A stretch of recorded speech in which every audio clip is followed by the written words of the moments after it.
Hi friends, welcome back to our channel Nellore రుచులు and blogs. Friends, ఈరోజు special ఏంటంటే egg fried rice.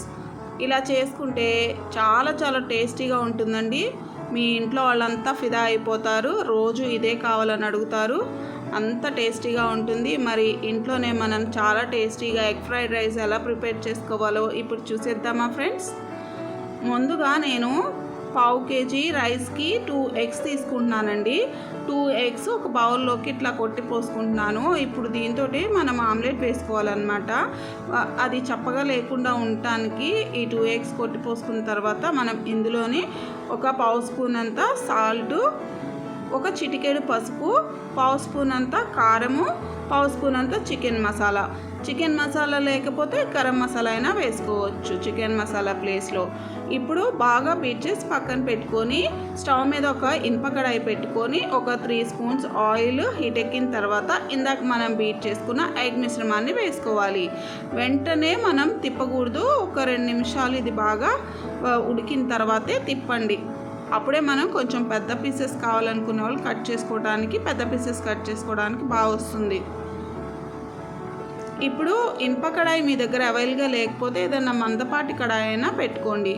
ఇప్పుడు మీకు కావాల్సిన సైజులో మీరు పీసెస్ కట్ చేసుకొని ఇవన్నీ కూడా ఒక బౌల్లో కలెక్ట్ చేసి పెట్టుకోండి. ఇవి పక్కన పెట్టేసుకోవాలి. ఇవి మళ్ళీ మనం తర్వాత యూస్ చేద్దాము. తర్వాత నెక్స్ట్ సెకండ్ స్టెప్ ఏంటంటే ఇట్లాగా సీజనింగ్ చేసుకోవాలి కడాయిని. అంటే కడాయి చుట్టూతో ఆయిల్ వేసుకోవడం వల్ల రైస్ అంటుకోదు. ఇలా ముందుగా మనం వెజీస్ అన్నీ కట్ చేసి పెట్టుకోవాలన్నమాట. ఇప్పుడు ముందుగా వెల్లుల్లి, సన్నగా తరిగిన వెల్లుల్లి ఒక 1 స్పూన్ వరకు వేసుకోండి. ఒక 1 స్పూన్ వరకు అల్లం తరుగు, అలాగే కొంచెం కరివేపాకు కట్ చేసి వేసుకోండి. అలాగే ఒక మీడియం సైజ్ పెద్ద ఉల్లిపాయ పీసెస్ కూడా వేసుకొని ఇవన్నీ బాగా ఫ్రై చేసుకోండి.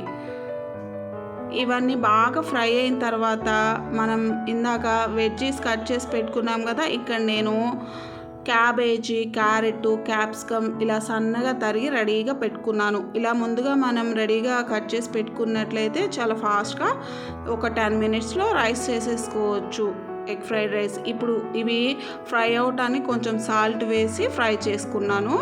ఆ తర్వాత ముందుగా ప్రిపేర్ చేసి పెట్టుకున్న మనం పొడిగా వండి పెట్టుకున్న రైస్ని కూడా వేసేసుకోవాలి.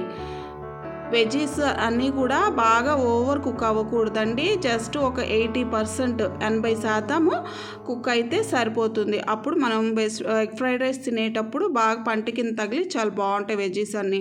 అది నేను ఒక 10 మినిట్స్ రైస్ మొత్తం మీడియం ఫ్లేమ్లో కలుపుకున్న తర్వాత రుచికి సరిపడా ఉప్పు, కారము, అలాగే ఒక 1/2 స్పూను మిరియాల పొడి, ఒక 1 స్పూన్ చికెన్ మసాలా, ఇందాక మనం పక్కన తీసి పెట్టుకున్నటువంటి ఎగ్ పీసెస్ని కూడా వేసేసుకొని ఇప్పుడు నేను బాగా మిక్స్ చేసుకుంటున్నానండి. ఒక 5 మినిట్స్ మీడియం ఫ్లేమ్ మీద బాగా మిక్స్ చేసుకోవాలన్నమాట. ఈ విధంగా అప్పుడే బాగా టేస్ట్ వస్తుంది. ఇట్లా ఒక 5 మినిట్స్ పాటు మనం మీడియం ఫ్లేమ్ మీద ఇట్లా బాగా మిక్స్ చేసుకుంటూనే ఉండాలి. ఇప్పుడు ఫైనల్గా ఒక 1 స్పూను సోయా సాస్ వేసుకోవాలి. మీకు ఇష్టం ఉంటే ఒక 3/4 స్పూన్ వెనిగర్ వేసుకోండి, లేకపోతే వెనిగర్ వేసుకోకపోయినా పర్లేదు. ఇప్పుడు వేసేసుకున్న తర్వాత మనము కొత్తిమీర కూడా పైన చల్లేసేసుకొని హై ఫ్లేమ్ మీద ఒక్క 2 నిమిషాలు కలుపుకుంటే సరిపోతుందండి. కొత్తిమీర ప్లేస్లో మనం స్ప్రింగ్ ఆనియన్స్ అంటే ఉల్లి పరకలు అంటారు కదా, అవి కూడా వేసుకోవచ్చు. మీరు వెజీస్ వేసుకునేటప్పుడు బీన్స్ కూడా వేసుకోవచ్చు, మీ ఇష్టం అండి. ఇప్పుడు చూసారా ఎంతో టేస్టీగా ఉండే మన ఎగ్ ఫ్రైడ్ రైస్ రెడీ అయిపోయింది. చాలా బాగుంటుంది. ఇలా కనుక ప్రిపేర్ చేసుకున్నట్లయితే మీకు అన్నం మిగిలి ఉన్నా లేకపోతే ఎప్పుడు వెజ్ ఫ్రైడ్ రైస్ చేసుకోవాలన్నా అన్నీ ముందుగా ప్రిపేర్ చేసి పెట్టుకుంటే ఒక 10 మినిట్స్లోనే మనం ఎగ్ ఫ్రైడ్ రైస్ చేసేసుకోవచ్చు. అందరూ చిన్న పెద్ద చాలా ఇష్టంగా తింటారు. మీకు ఇష్టం ఉంటే సాసు అలాగే ఆనియన్స్తో కూడా మీరు తినొచ్చు.